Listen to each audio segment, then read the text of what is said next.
Welcome to episode 7 of the Tri-State Hockey Podcast presented by Novig. I'm your host, Jonny Lazarus, joined by my good friends, longtime NHL reporter Arthur Staple and Stanley Cup champion Mike Rupp. Fellas, let's cut the shit. It's going to be another negative episode for our three teams. The Devils got stomped by Philadelphia. The Islanders couldn't score to save their life against Washington, and the Rangers season is probably over. So lots of stuff to get into here today, mostly negative talks, which could be fun, could be depressing. Don't know how it's going to go. I'm sure we have some sad voicemails from our lovely listeners, but first of all, I don't even know where to start, man. Injuries on all three teams. The Devils probably a little bit more significant than the Rangers, who are a little bit more significant than the Islanders, but maybe we should discuss that. So I'm actually going to kick it over to you, Arthur. Which team right now, out of all three teams facing the injury issues, do you think is going to take the biggest downfall with the rest of their season? Got to be the Rangers. I know that Adam Fox, this week-to-week designation. We talked about it. It's either week to week or long term. That's the new injury lingo. But man, 4 to 6 weeks, which is what it looks like for him. Probably a shoulder. That's 20 games in this condensed schedule at a crucial time of the year. How can this team do anything? They could barely do anything offensively with him in the lineup, and he's been a point per game guy so far this year. So without him, you're going to see Scott Morrow in the third pair. You're going to see 5 forwards on the power play. I don't know how any of this is going to work. If they don't win a bunch of 1-0 games, this next month could be another long slog for Ranger fans. Very, very reminiscent of last season when they didn't have a lot of life in their game. They didn't have a lot of anything in their game because not only last year when they had some guys out and obviously all the other changes that were happening, throw all the rest of that stuff aside, just missing Adam Fox, who's their only real puck mover on the back end. It's going to feel like an eternity until he gets back. Well, Johnny, you're going to be happy that Morrow's going to get a good look now. I mean, I don't think that's right. the way you He's wanted it to not. happen. He's not, though. He's not. Well, He's third pair. He's not even on the first power play. You might have to force it in there. So it's such a tough spot, though, because like the way the team is, the way they go about their business, they're not going to be very patient in that spot. So is he going to get a look? He may get a look, but it might be a quick one if he doesn't kind of come through. I hate to be that rough on him, but I mean, it's going to be a glimpse in certain positions and see what he can do with it. If not, they've got to do something because that's the one that kind of jumps out to me. I don't know. I took this as I think the team that has been affected the most with injuries this year is the Devils. But I think with this, the way you phrase the question, as far as moving forward, what's going to hurt, which team's going to be hurt the most? I would probably agree with Arthur there in saying the Rangers. But here's the thing, though, Johnny, you said it coming in. Their season's done. I think everyone. How is their season done? Have you looked at the Eastern Conference? Have you looked at the Eastern Conference? Yeah. Like this Eastern Conference, they're 1 point back. It's mind blowing. This Eastern Conference. I would say all these teams right now. The Rangers. Who they got coming up? I think they got in no order: Colorado, Vegas, Anaheim. Right? Like it's pretty tough. Is that their next 3 games? I'm pretty sure it's something like that. Do you want me to tell you their next 10 games? Yeah. 7 of 10 are at home. And again, that's a bad thing. At home. Which is fucking terrible. But go ahead. So they got Dallas at home. They're in Ottawa. Then they got Colorado at home, Vegas at home on a back-to-back. Then they're in Chicago, who's looked good. Then they're home against Montreal, Anaheim, and Vancouver for 3 straight. And then they got the guys down the turnpike that you wanted to talk about before, Rupper in Philadelphia. Yeah. So it's not an easy 10-game stretch here for the Rangers. Right. I was off on some. But they're also just not good. Like, look at the way that they came out in the Tampa game. And I understand the way Tampa's playing, but we're talking about injuries. Everybody's got them. Yeah. Tampa's missing that game. Point, Hedman, McDonough. And they come out and they play the same way with Charles Edward Dastus and their other no-name guys that they always do when they've got their full over-the-cap, super talented lineup. And the Rangers come out and they're not even missing anybody at the beginning of that game. And it's just dead. It's just dead. It's incredible. Johnny, you've been at these games. I want to know from you how quick, and I understand that the Garden is not the same Garden that it was when Rupper was playing or when I was younger, where it's a little bit more hyped up. This to me this year, it's so fucking quiet just watching it on TV. and they don't do anything in the first period to get anybody excited. So they're always chasing the game, and it's just, I don't know. It feels like they were spinning their wheels, and then this injury happens, and now again, what do they do? Yeah. Well, okay. So I don't want to ignore that question, but I wanted to make I wanted to make a case for a different team though, because I actually do think like based on expectation, I still think long term the injuries to the Devils will be much worse than losing Adam Fox for the Rangers. Like the Devils' expectations going into the year are much higher. They're a team that's looked at that can win the Eastern Conference, or at least has hopes to win the Eastern Conference. Well, yeah, the Rangers say that that's the goal, but does anyone really buy it? I don't think anyone bought it to begin with, right? So if you're looking at the Devils, and Arthur, you made a great point today with your tweet about Brett Pesce, right? Like they were tied for 12th and high danger chances against with Brett Pesce in the lineup. And the team that came out on the ice against the Philadelphia Flyers made it look fucking easy against the Devils the other night. Yeah. Like the first goal against, and I know we're going to get into Nemec and Hughes a little bit too at New Jersey, but Simone Nemec, who's playing the right side D, and I know how good he's been offensively, he came all the way across to the left side of the ice to pick up the man that Luke Hughes had in like a 2-on-1, and the Flyers go down and score an easy goal.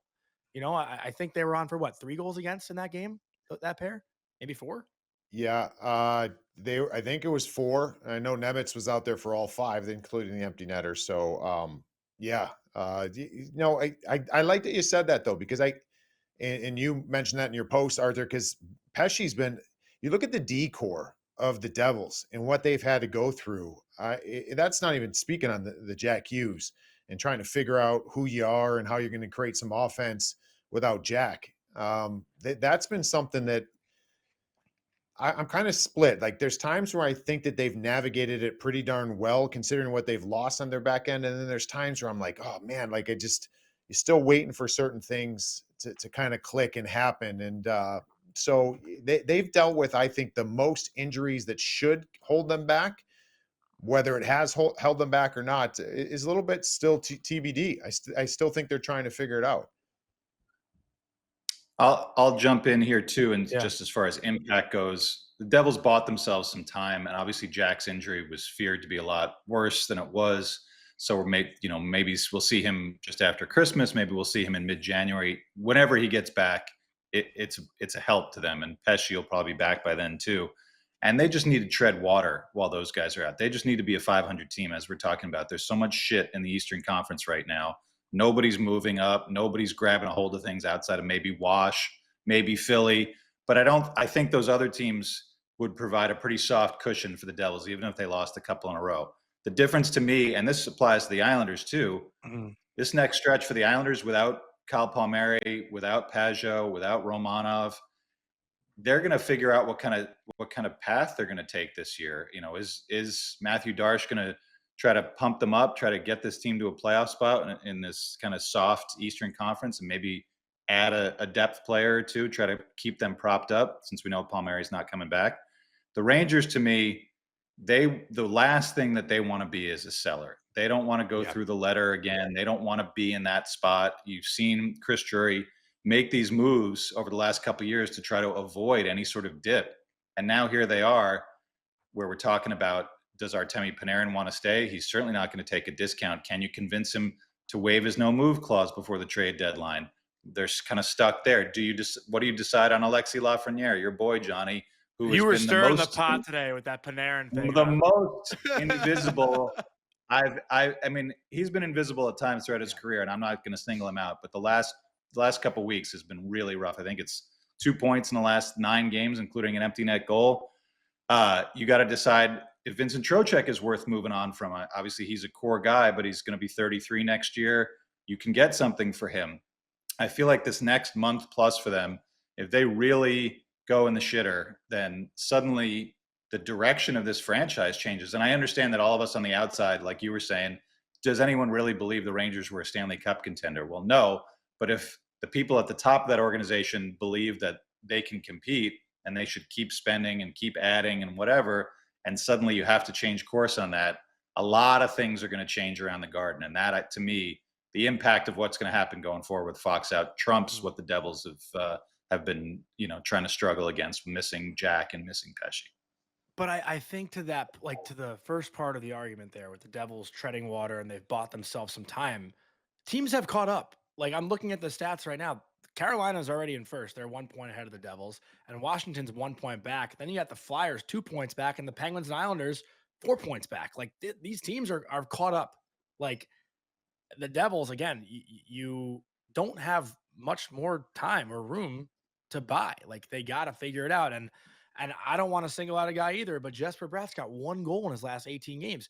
He hits the post on a breakaway. I think that's like 3 games in a row he's missed a breakaway, and the Flyers come down the other way and score. That changes the entire game. Like the Devils had momentum right before that. If Bratt scores, it's 3-2. You're right back in the game, and he misses, and the other way it goes, and the game just kind of turns. And I know we're kind of bouncing around all three teams right now, but I guess that's what today's show is. Like there is so much to get into with all three teams. Do you guys want to kind of like just focus on one at a time now, or do you want to bounce around a little bit, keep it going? Like I actually, as the driver, I don't know where to steer this thing because all So three teams are so discombobulated right now. let me. I want to chat about something that's been on my mind, and we're gonna Okay, go yeah. with the Devils. This is good. The Devils here because we heard Sheldon Keefe post game, the Flyers game that was Saturday, said Mhm. Brett Pesce still weeks. What is it, week to week or weeks? It made it sound like a long time still. And I'm thinking to myself, I'm like, oh my, like they need this guy back. They need Yeah. Brett Pesce back because here's the thing that I understand why it's happening, but the Nemec Hughes pair is not working. It's not working. It worked against in that loss in Philly, the 6-3 loss. They generated a shit ton together offensively. But since that game, it hasn't been great. And even when you go back, I think that this last game against the Flyers, like if you're going to stack the deck, we see this with forward groups, we see it with the D pairs. When you're going to stack the deck, that's not to come out of the game 50-50 on the tilt of the ice. Like you're doing that to grab a hold of things offensively, and that's why you put these two guys together. If you're not getting that, you can't have them together. And they were getting caved into some of those prior games, the Buffalo game, for an example. Like, and it's not to pick on one of the guys because I like them both and how they're both playing, but I don't like how they're playing together. You can't have two guys that think the same way. Like I'm watching the game and you're seeing the puck go up ice and you see Luke take one hard stride, but Nemec is already gone. And then there's times where the reads are not there. Like you need guys that complement each other. I just don't find they complement each other. And I do think it was the right move without Jack because offensively the team is kind of been thrown into a tizzy. But if you're not getting numbers or looks or the tilt of the ice in your favor, you can't put those guys together. And it's been, if you look at some of the underlying numbers, it has not been good over the last 4 games. Yeah, I feel like you've done the right thing since Pesce is still going to be out a while, which is give them some time together to try to get some chemistry. It worked for a little bit, like you said. It works in certain situations. So now going forward, maybe you use it on offensive zone draw late in a period. You obviously use it, when you're in an offensive situation and needing a goal or two. But all the time, I mean, you see Dennis Chalowski coming back in for Colton White. You've got Dylan playing with him. I think, and we want to shout out Brendan Dillon, 1,000th game tonight. Yeah. Guy was an undrafted player. Pretty impressive career for him. Yeah. I feel like if you're just going to play 4, 5 guys and kind of rotate them around, when you're in the rotation, get them out there every few shifts. But like you said, Rupper, every time it was bad. I think it was 12 high and mid danger chances against just in the Philly game. So that's a lot of minutes to be out there defending. And again, if you love what Simone Nemec brings offensively, and he's got the gift of game-winning goals, whether it's in a shootout or an overtime lately, but he's got to be able to defend. And if he's not able to defend, this team is lost a little bit because of their lack of scoring and their lack of offensive firepower with Jack out. So and I think the way that we were discussing about Sheldon Keefe last week, I think he knows it. I think he certainly understands. He's a guy who pays attention to his team analytics for sure, and they have a lot of them over there at the Devils, a big group.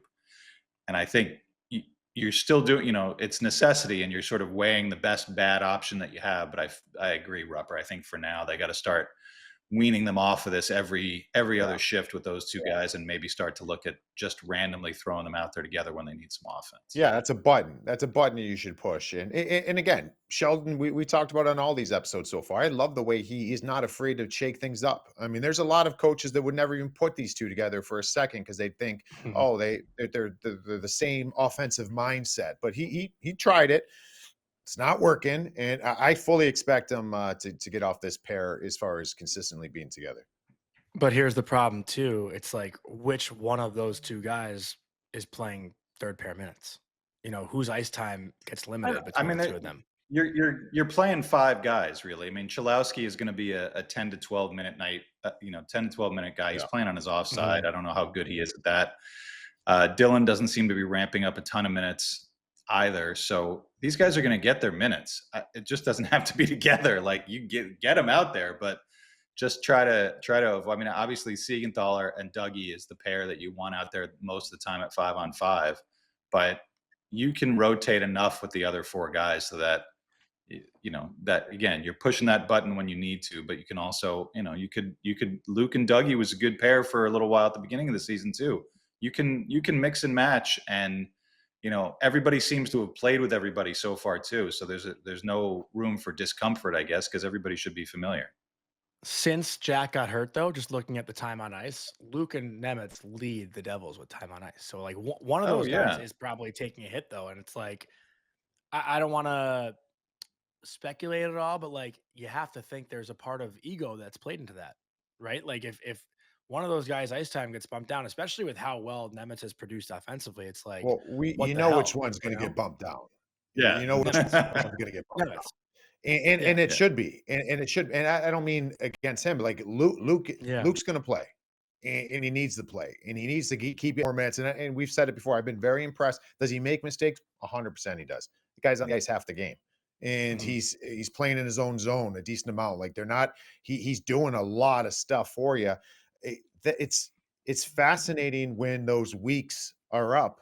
When Pesce comes back, you never know if everybody else is going to be healthy, but if they Yeah. are, something's going to have to give because Simone Nemec is not going to be okay with going to third pair, and really that's what you're going to need to probably do unless you move them. And so How's that how's Vancouver feel instead of third Well, pair? that's what I was gonna ask. I was The just way gonna those out? say, Arthur. Well, but Rupper was saying before we started recording, like Nemec's value is never gonna be higher, and now you're gonna I bump him think you down got it. unless, You, it's like, the time. It's time. Like it's time because you've waited for it to get here. And I just think that I think Dougie's contract's going to be too tough to move. And I don't even know even if you were able to move that, are you going to, I don't think you're going to be able to give Nemec the minutes that he wants. I don't think that you are willing to do that. His numbers he's putting up offensively right now are awesome, and the timely nature of it. mhm. Arthur, you mentioned it, the overtime goals. Like it's awesome to watch this.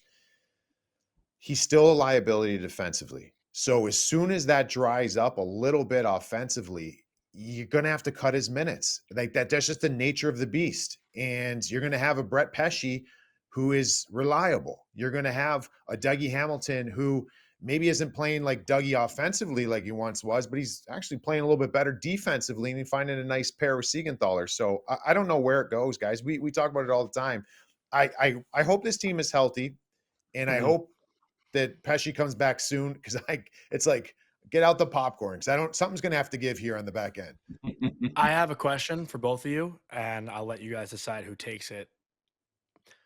Do the Devils need to have a win now mentality? Like, does it have to be this year or next year mentality, or can it be let's win three? Like, do they need such a big return for Dougie? Like, I think you can almost give up Dougie and like maybe take less from Dougie than you would from Nemec because again, the Devils' like entire core is pretty much entering their prime. Like they're not an old team by any means. Jesper Bratt's 27. I think Jack's 24. Timo Meyer's 29. Obviously Luke's 22. Like these guys are young. Nemec is 21. I don't think the Devils need to look at this as like, this is our team. This is our best shot. Let's go for it right now. It could be like, maybe we can build something strong for the course of 5 years. You know, I don't know. Maybe like that's just a question they probably have to ask themselves. Like to me, Uh, it's almost better for the long run if you get rid of Dougie, obviously, because he's older. yeah. But it's a tough one, But right? Like, here's the deal. yeah, You get rid of Dougie. Are you not replacing him? Are you just giving Nemec his minutes? I think Or you are can. I think you can. I mean, you're doing it with the purpose of, or the thought that whether it's this deadline or next deadline or in the summer of 2027, you got a decent shot to have Quinn Hughes on your roster. And what does that do for Simone Nemec? He's blocked again because Quinn Hughes is getting major minutes Fair. over him. Fair. Luke Hughes is Yep. getting major minutes over him. So if Simone Nemec wants to be a top pair guy, it isn't going to happen here, no matter what, whether Dougie's here or not. And that's why the way that he's playing right now, I totally agree with Rupper. This is the peak of his value right now. And if you want to start that deal, and I understand, you know, Vancouver's kind of sent out the signals like we're willing to trade pretty much anybody except Quinn. If you're Tom Fitzgerald, and again, you know, Tom Fitzgerald's been the GM of this team for a long time.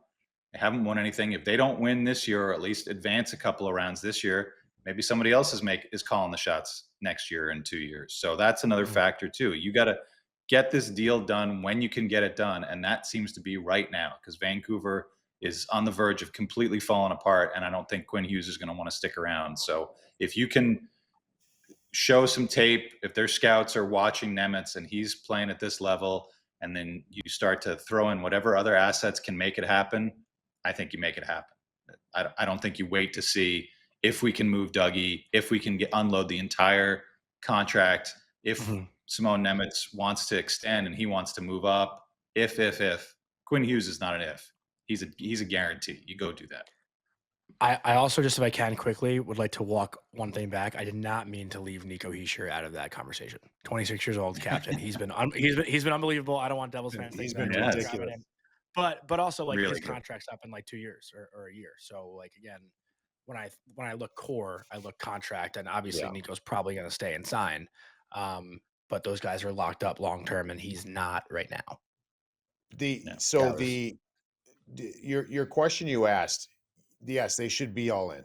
And I can't emphasize this enough. And I think this goes with all three of these teams. And some people, Islander fans, I don't know how you feel about your squad, and we'll get to them in a second. Like, you might roll your eyes at me on this. The East is wide open. To make the playoffs is wide open. So for the Devils not to say this is the year, like, you can't predict. You can't say, well, we just want to take a step. You have to go. You have to go. Detroit has to go. You know, these teams, like, there's really no juggernaut. The juggernaut in the East right now actually looks to be like Tampa. Tampa's that team that's at a different level right now. And I don't know what that's going to look like later. But I mean, it's the pathways there to make the playoffs for everybody. So you got to basically sit here, like, whether it's the Rangers, the Devils, the Islanders, I know all different amounts of games left. Like, I think the Rangers are like 55 games left. Like, say it's 56 or whatever for the Devils, and or right around So there much for hockey. right, like, you're literally saying to yourself, we have to be better. Your team, respectfully, we have to be better than Ottawa, than Detroit, than Philly, than Pittsburgh. Like, that's doable. All three of these markets, like that's doable. Like, it's not crazy to think, and you can sit there and be like, holy shit, have you watched the Rangers this year? Yeah. You hope that it's not going to continue this bad. And you lost your best defenseman, but there's still a path to get there. You got to be better than some teams that we thought were going to be shitty this year. You know what I mean? And they've been surprisingly playing out of their boots. So as bad as the Rangers have looked, or as much as the Devils have come back to earth, and as much as the Islanders can't score on the power play and get that timely goal, there's been some shitty moments, but you're right there. And you're going against teams that we're talking about playing out of this world. The start the Penguins had, the way that the Detroit looked. I mean, Ottawa, you don't know what the hell you're getting from night to night. So it's crazy to think, like, I really think there's a way that all three of these teams can get in. Yeah, no, it's well said. You don't like that one? It is. No, and again, it's not I don't know. because But but no one scares you. it's No one what scares you're you. No, I saying. know, I know, I What know. Rupper's saying, it's The not even Rangers and because the of these 3 Islanders scare me. teams. That's what's most scary. Yo, Just watching these. Yeah, you look in they the beat mirror. themselves. The mirror is what's scaring us. I That's got right. it. Yeah. Okay, that The makes sense. the Spider-Man meme is rearing its ugly head. Yeah, but again, like you don't know what the other teams are like. There could be a big drop off with Philly. There Yeah. could be a big drop off, like you said, with Pittsburgh. I mean, the Islanders, even though they're not winning games, they still look like one of the better teams. You know, I watched that game Yeah. against Washington. They had no business losing that game. But again, we talk about these things too. Like the Islanders will play a very similar game to that, where they're probably outplayed and outshot 38-18, and they'll find a way to win that game. Like it'll be a 2-1, 1-0 win that always comes back around. But there's still a lot of things to be encouraged about with how well the Islanders have played. Like I keep preaching it to you, Arthur. Like I am having fun watching them play. I had fun watching them yesterday. Schaefer again was unbelievable. Matt Barzal had so many chances. I think there was like 3 2-on-1s or odd man rushes in the first 7 minutes of the game.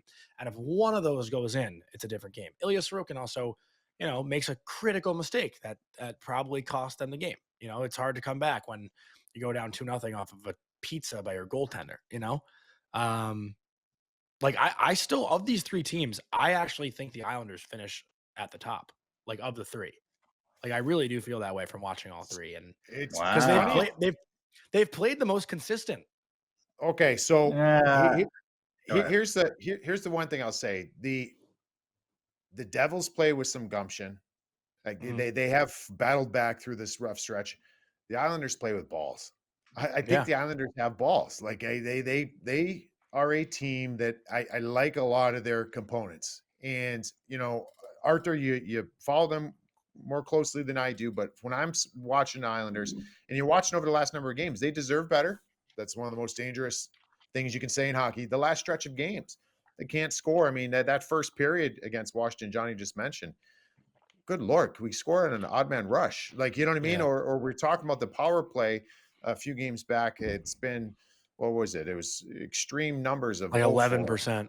Yeah. Yeah, like Yeah. it's man, they just need something. They need something to fall their way, and they lose an important piece in Palmieri, but it's there. Like they're not getting dog walked out there. Not at all. No. I totally agree that they are not out of games. And I gotta shout out, since we recorded before it happened on Friday, Kyle Palmieri. What a way to go out! Jeez, Oh Yeah. my God. I never seen tears his anything like it in ACL. my life. I've never seen that before. And I know Flyer fans were like, they had 8 guys on the ice. Who gives a fuck? It was still pretty cool. So let him have it. Let him have his apple as he's limping off into the sunset for the rest of the season. But Johnny, you talked about it in terms of the power play, and I'm sure Rupper, this is a lot of what people in the league talk about, and you can lean on the analytics to help you understand. But when you have the expected goals that are as lopsided in the Islanders' favor as they've been on this homestand, where they're 1-3-1, who are you expecting to score the goals? Yes, they had 2 2-on-1s and a breakaway. They're just maybe they're just a team that's just not that kind of. They don't have those kind of finishers. That's been a problem for them for a long time. Yeah. You have to go way back, probably back to Barzal's Calder year when they had Tavares and they had Anders Lee scoring 40 goals and they had Josh Bailey at the peak of his game. That was a team that like had some established scorers and guys that knew how to finish. Outside of Bo Horvat, and Schaefer's had a good start, does anyone on this team as a goal scorer scare you? And I understand that they can't all be this cold forever with the kind of chances that they're getting. And you need one to go in off somebody's ass. You need to face an opposing goalie. It wasn't as sharp as Swayman was the other day or as Logan Thompson was right off the hop on Sunday. But you also have to have the guys that can finish. And that to me is the biggest concern with this team. Looking at some of their chance numbers and the guys that are, actual goals versus expected goals. I hate to go back to the data, but the guy that was at the bottom in terms of like the biggest negative differential was Palmieri, and he's having a pretty good year. He was like second or third on the team in goals. So they need some finishers. I don't know that they have anybody, they with these guys out. I know fans are kind of like, oh, are they going to add Are they going to call Vancouver about whether it's Kiefer Sherwood or Connor Garland? Like, I don't know. They need somebody that's more of a difference maker if they're really going to go in that direction. You need to really, use some of those assets that they've got. You go out and get a Philip Forsberg. You go out and get a real scorer if that's what you want to take your scoring to the next level. So I'm curious to see. Got Tampa tomorrow. They've got Colorado on Thursday. They go down to Florida for back-to-backs on the road Saturday and Sunday. This is make or break time for them. And if they can Yeah. continue to play well and not get frustrated, maybe they can hang around. But it could. I feel like you're saying, Philly's climbing up, Wash is climbing up, Carolina's up, Jersey's up. Islanders, you lose 3 or 4 in a row, you start to go the other way. I think suddenly you're going to wake up maybe in a week or two and say, wow, now there's some separation there, and you don't want to see the Islanders on the wrong side of it. Can I ask you about one specific guy, Arthur? Yeah. Mark Gatko? What the hell? No, what the hell has happened to Siplikov? Like he showed a lot of offensive spurts last year. I thought he was a guy that'd be like a top 6 guy for sure. And he can't even like sniff the middle 6 right now. Like what's their plan with him? He had so many good, like last year. I feel like I was seeing clip after clip after clip, people like hyping up Siplikov, and he could score. Like he had a ton Yeah. of skill, and he's just stuck on the 4th line. Like what? I don't understand what's going on with him. I think for Patrick Waugh, unlike a lot of coaches, but I think for him, he doesn't really have a good poker face when it comes to the roster. He's not, Siplikov got in his doghouse in training camp and really never got out. I think Siplikov's game is a little bit, he likes to slow things down when he's in a creative offensive spot. Obviously, Patrick Waugh likes to play fast, fast, fast, and Siplikov was a Lou Lamoriello signing. So I don't know if there's a lot of cohesion there. And then they bring in Max Shabunov, who's the guy who's taken Palmieri's spot on the power play and in the top He looked 6. good. And this kid is small, but he's, like Rupper said, he plays with balls, and he's got some creativity to his game. He's got some offensive flair. I think he gets up and down the ice really well. So I think it's mostly about speed and Siplikov not really earning that top 6 spot. And you gotta grind down there on the 4th line. And I don't know that he's shown that enough. He had a couple of bad mistakes. To me, yeah, I think he needs a shot in the top 9 at the very least with Palmieri and Pajot out. You got to at least get him back to some level confidence wise. But yeah, he's disappeared off the map, and Lou's not around anymore. So Patrick Waugh's feelings about some guys maybe from last year starting to shine through a little bit more under a new GM.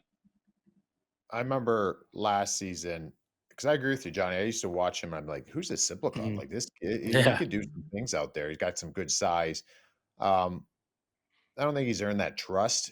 I remember last year doing a couple of the games, a couple bad penalties, like just kind Yeah. of not like smart plays in the moment of the game, and that's kind of kept him down where he's at. I'd say there's another guy when we're going over the roster, and we obviously have to speak of this because Paul Mary's not in the lineup, but like if you're Mhm. talking about what guys have done in their career, they have finishers who have finished before. They're just not those guys right now. I don't know why. You know what I mean? Like you talk about the goal production of Lee, who's been around for a while, so he's getting older, so you can't expect the same production. But Lee can. They need someone to pick up the slack in that department, be a finisher, because you got also, like I mentioned, you get Paul Mary. You did have him, and Duclair.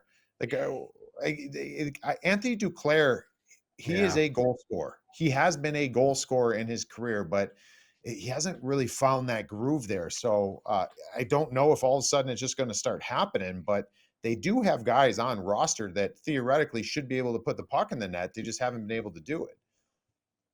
Holmstrom also had that. I mean, he's kind of shown like he's a goal scorer, but he's more of like that, 3rd line shorthanded threat. But he had a sick move last night or yesterday afternoon, right? Like he Yeah. came down the left side, made a nice little dangle and had a chance but didn't bury. But like, I think the one thing that Islander fans could remain positive and hopeful about is at least the team's playing with urgency, right? Like they are throwing pucks at the net, they are getting Yeah. bodies there, like they're playing a little uglier and they're not like holding on to pucks and waiting for the perfect shot. Like you're not really hearing UBS Arena screaming, shoot, shoot. I mean, you probably are still because there's always those fans, but like it's not as like, what the fuck are we doing? Shoot the puck. It's like, oh my God. Oh, how do you miss? Like it's like a lot of those. Yeah. And I think that's something again where if you continue to play the right way like that, at some point it does have to break through, right? Like I think they are playing the right way. Yeah. Does it have to though? I mean, sometimes you just I get on guess that not, but that kind of you get in that rut and you're just eating shitburger after shitburger game in and game out where this you do what you need to do. They dominated that first period and give up have Schaefer takes a penalty. They're pissed off about the call because Ryan Leonard is abusing Schaefer and Schaefer trips him and they're like, you're distracted for a second. 12 seconds into that power play, it's in the net. And it's like, Caps power play isn't any good either. How is it so easy for yeah. them? We're trying to draw blood from a stone on our power play. So I think you just have to. Patrick Watt saying like I wouldn't change a thing. He said the other day that he thought they've been playing better at home on this homestand than they did on the 6-1 road trip.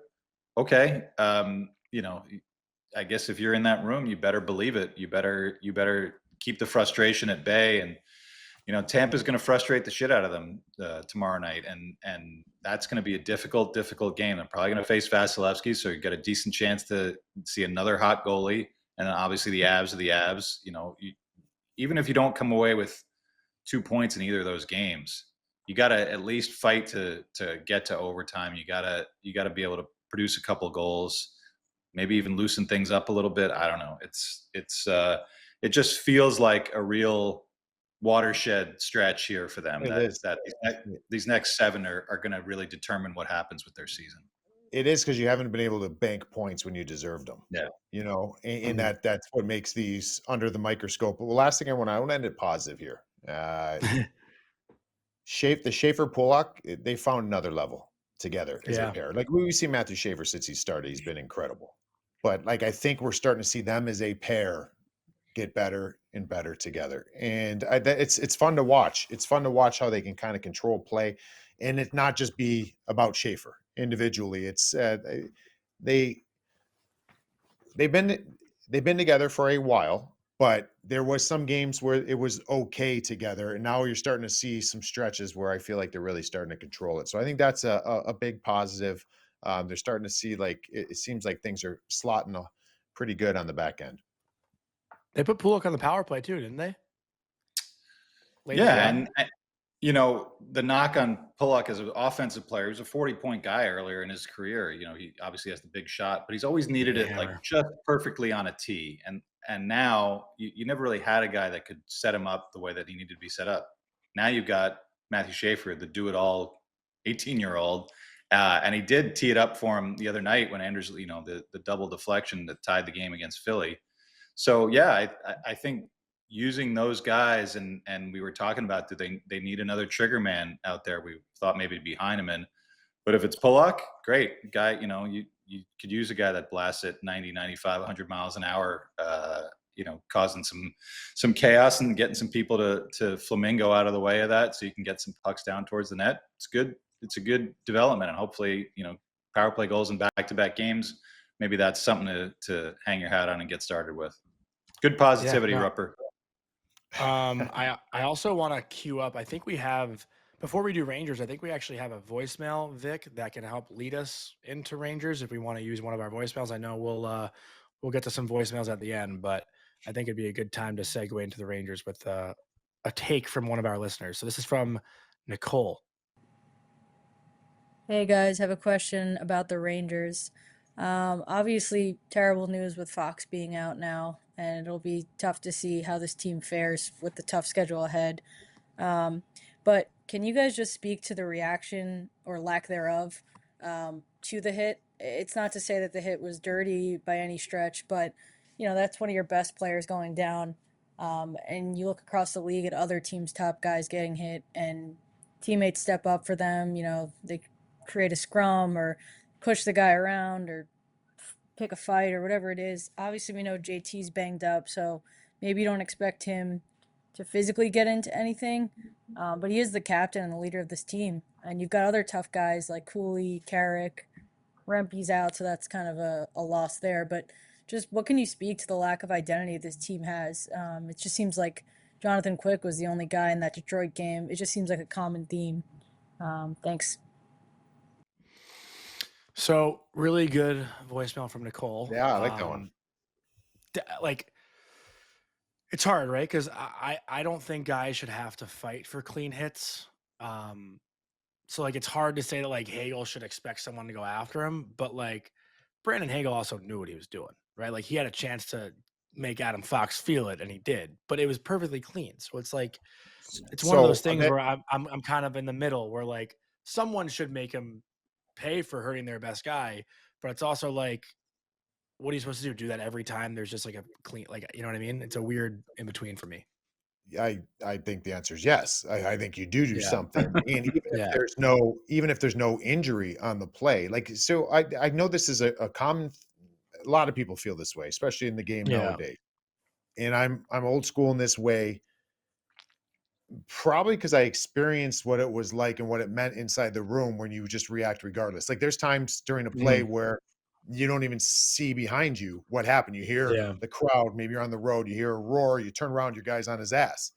He gets up, he's fine. You still at the end of that shift stir something like you always have each other's back regardless. Yeah. And I think the first and foremost is we're 27 games in. This is like probably the third or fourth time this year that this has come up. And whether one incident, we think something should have happened or not. But when you get like four of them, like I think we're starting to get to that point now. And I never thought, regardless of, I'm trying to think of a way to put it, clean hits, the cleanest hit you can deliver, and Yeah. in the middle of the ice. If Adam Fox got lit up in the middle of MSG with one of the cleanest hits you've ever seen, Mhm. you bet your ass you better get over there and say something to that guy. You know what I mean? Like, But isn't it different with the middle of the ice versus like going back to I'm retrieve a just it's puck on a just the flat? example I use. Like, Yeah. I think there's so many layers to it because, like, not that Hagel has to fight in that situation. And I always think Yeah. those guys don't have to fight. Like, and that's a lot of the argument is, oh, why does the guy have to fight after clean hit? You don't have to fight. You don't ever have to fight in National Hockey League. You have a decision to make. You could sit there and you could draw a power play for your team. You don't have to fight, Mhm. but you have to stand up for one another, clean or not, just to show like, no, we're not doing that, you know? And so, yeah, I think that that's something where um, teams, certain teams have it and certain teams don't, but you need to find it. You need to manufacture it. You need to find something, and it needs to be a reaction, and it's got to be right away all the time. And the other layer to it is, I love him. It's Brandon Hagel. Did we not remember what this guy's getting suspended for in the last year? Like this guy, he's a. I love him, but he walks the line, Yeah. toes the line, jumps over the line Yeah. sometimes. So clean or not, your best player got hit, and he's down on the ice. Johnny, I beg to differ. Like it's No, ridiculous that nothing yeah. happened. I'm not like defending the Rangers by any means for not stepping up and doing anything. I'm more so like in the building, like when I saw that play happen, even the way I reacted was like, it didn't look like such a big hit. Like it just like the way Fox went in, like I wasn't in the moment, I wasn't like, they gotta go after him. You know what I mean? So like maybe it didn't click with them. Like I don't know. I was just in the Yeah, building, but I saw the play happen, and it didn't look like much. So like that's why I'm like, maybe that's why they didn't go after him. But I guess if you see your best player, best defenseman down, you gotta do it anyway. yeah. You And know? does it have to be a fight too? I mean, you can just go over and give the guy a little Yeah. cross check in the ribs and Yeah. just, or a whack or something. It doesn't have Yeah. to be drop the gloves and No. wrestle with the 100 guy if that's not your thing.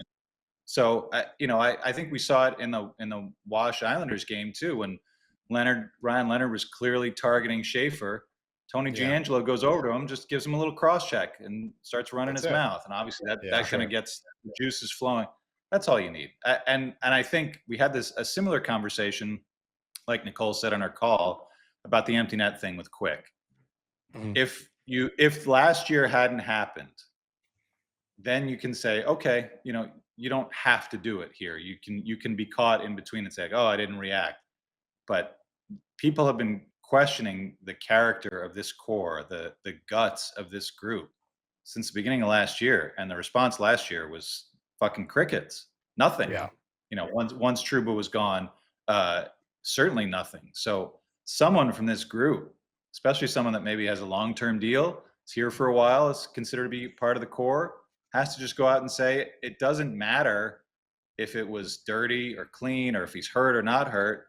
Just make somebody on the other team aware. You know, you don't want to get a repper of, oh, those guys are easy to play against. They won't respond. Like guys certainly talk about that. And so I got one quick thing to share on this, and maybe it's not even more so. It's not even more so that something has to be done to punish that player for the hit. It's what it does for your team, just to know that regardless, I'm not asking questions of what happened. I got your back. And I and it's not delegated for certain guys. Like if it is, like guys understand what their roles are, but where the rubber meets the road is when other guys do it.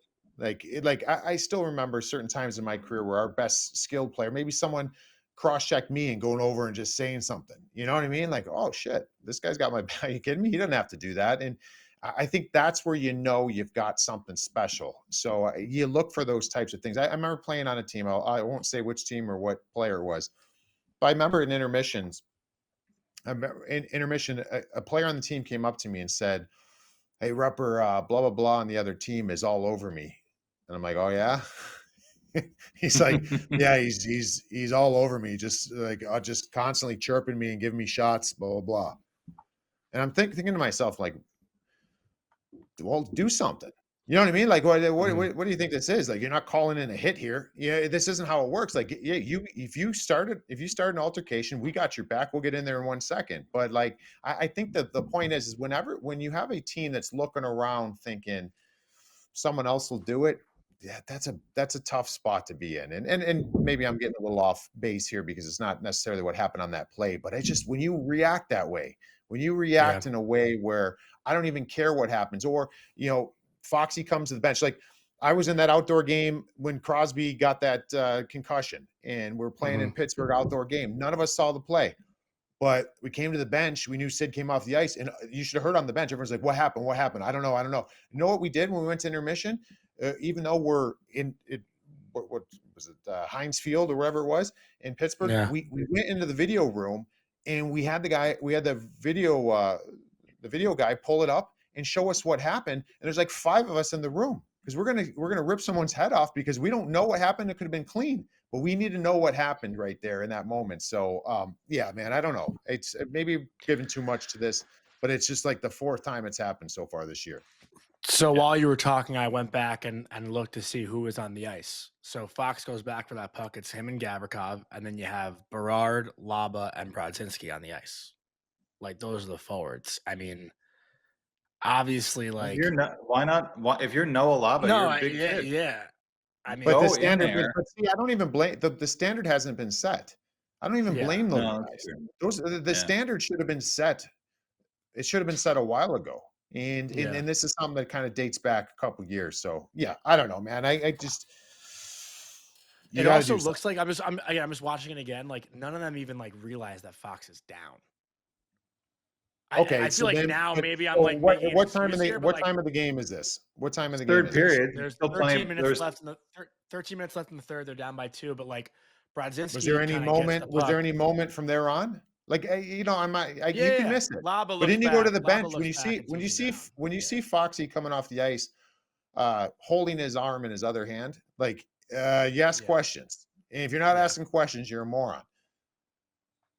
Yeah, I feel like, again, if you're listening to this right now and hearing me, it's like, what the fuck is Johnny talking about? You got to go after it. I'm just rewatching the game and like putting human emotion like into effect here, like trying to be as realistic as possible. No, I got it. Yeah, It's just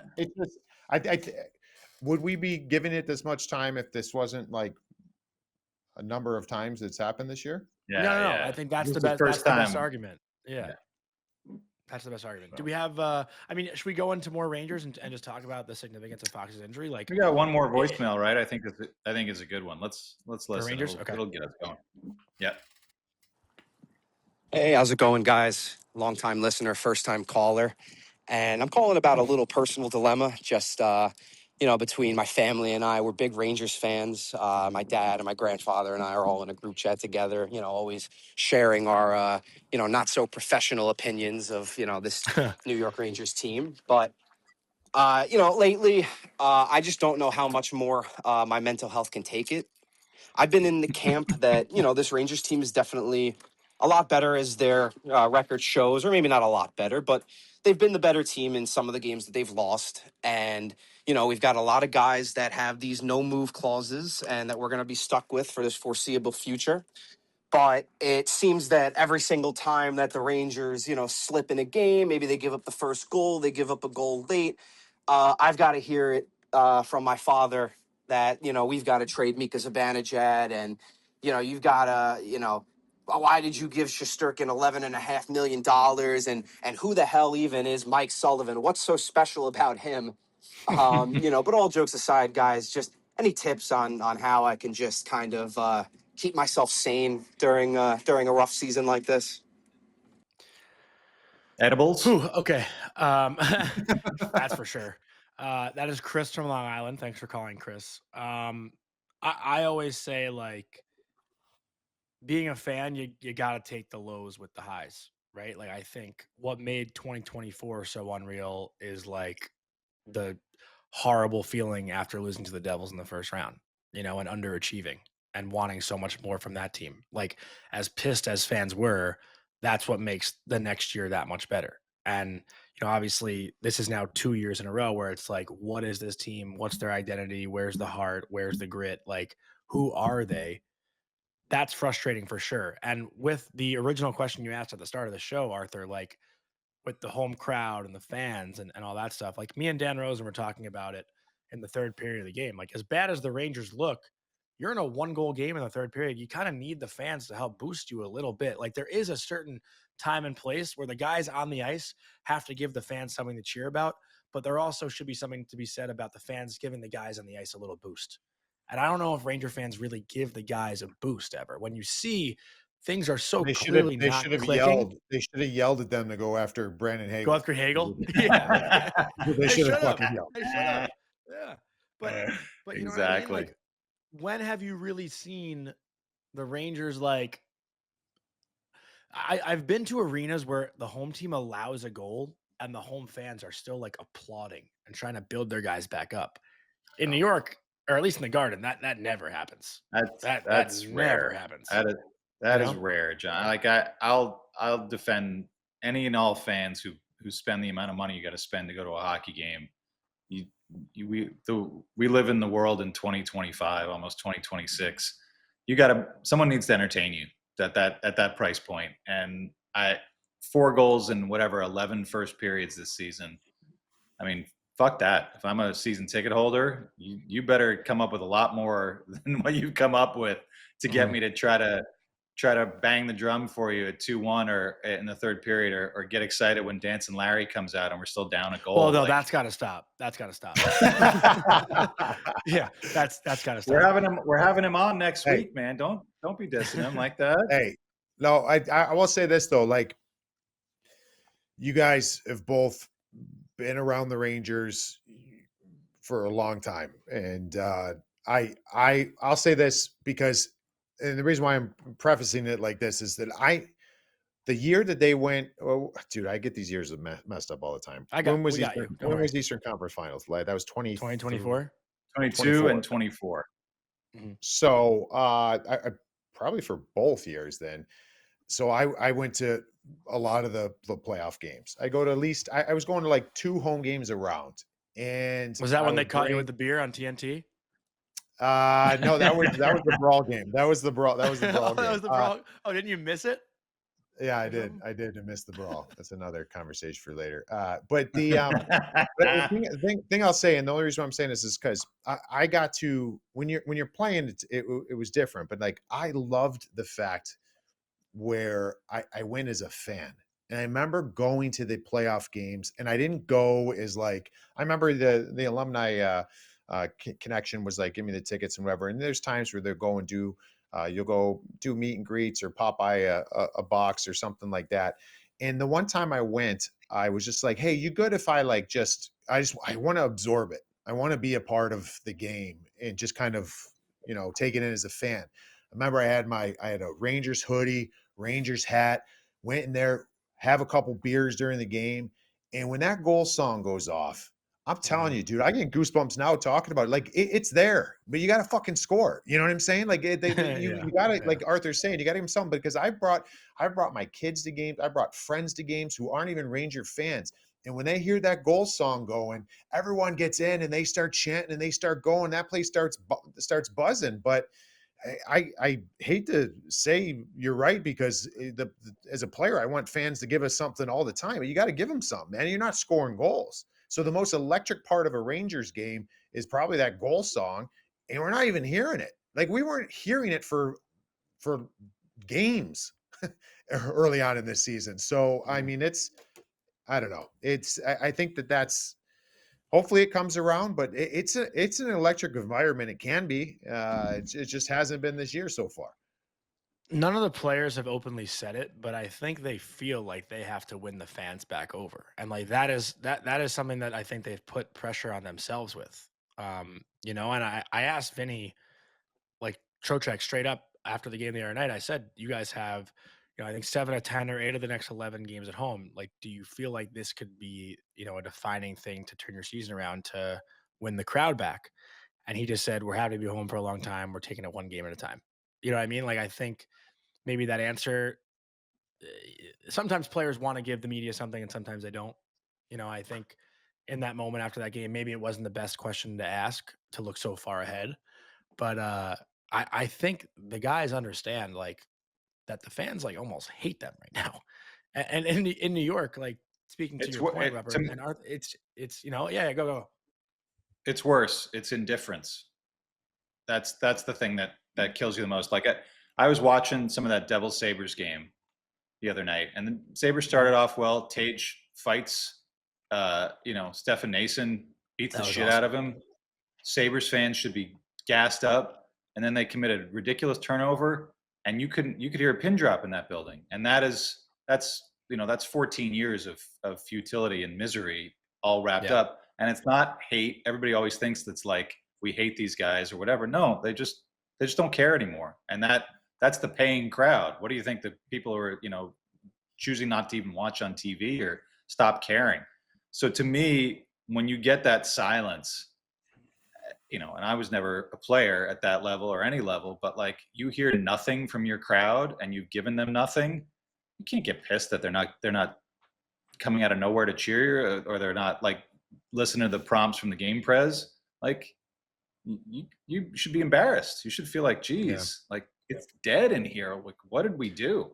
And nobody has to say it publicly. I'm sure that they feel it, but this is, this is why the weight of last season seems to still be hanging around on a lot of shoulders. And that's tough. It's tough for the fans who had to watch last season and not really know all the inner workings of what was happening. Tough for the players who kind of stayed through all the mess, and some of the new guys who came in who are probably like, I'm sure you've experienced this, Rupper. You come to a new team and you're like just learning all the behind the scenes stuff and the ins and the outs, and you're just like, what the fuck did I get myself into? If you're a Will Borgen or whoever, you're just like, what happened here? So there's so much heaviness around this team. It just seems to have paralyzed everybody in the seats, on the bench. And now, like I said, with this Fox injury, the hope is starting to fade really fast. I hate to be so negative to close out the show, but you got to see a little bit more from these guys to really feel positive about anything. Well, Rupper, if I could add to this quick to tee you up for a question here based on what Arthur just said too. Like Mika Zibanejad, I posted the clip of him of what he said after the game against Tampa, and all my reactions again, like on Twitter, were angry fans, because Mika said, I understand the reaction from our fans. We're more frustrated than they are. And fans are like, you're more frustrated. We're the ones spending our fucking hard-earned money. You make millions of dollars. But end of the day, fans can turn it off. They can choose not to come. They don't have to watch. The players still got to put their shin pads on every day. They still got to tie their skates. They still got to go out there when they know things aren't going well. So you've now been a fan. You were a player. You know exactly how both sides think. Like, is it more frustrating for fans or is it more frustrating for players in these situations? Well, maybe that's too hard. I mean, yeah. It's tough. It's tough to say it that way, because I don't want to undercut what it means to some fans and say, oh, of course. First off, Mika, that he's trying to answer it the proper way, and the Yeah. context wasn't probably the greatest, and the way it was maybe said or received. But I understand why it would be received that way. But yeah, I don't know. I mean, it's there's do you remember a couple years ago in Toronto when they decided not to do the stick salute? You remember that? Like that was like, Yeah. Yeah, Yeah. vaguely, you yeah. remember that, Arthur? Arthur? It was like Yeah, I do. what, that team was like I'm trying to think which was that Vic would probably know this one. Yep. I don't remember which iteration of the Enough. team it was. Was the FNUF? Yeah, Was it Dion the Phaneuf FNUF year? era. And it was basically like that was like one of the more uglier moments where I felt like, oh, you just, I get what you're thinking. I've been in the room like that. You can't do that, man. You can't send a fuck you to the fans like that. You just can't do it. And it hasn't gotten to this, and it shouldn't get to this, and it won't get to this, I don't think, in New York. But it's like it's tough because as a player, you sit there and I think you think about the things that you've done too, and it's not fair because both sides, you got people that are saying, "Oh, the sacrifices I make to come here and play," or sorry, to come here and watch you guys play. I mean, the money I'm spending, the time or whatever it is, like there is sacrifices, and it's a love. It's a love to support your team. But there's also like times as a player where I'm like I'm playing through shit.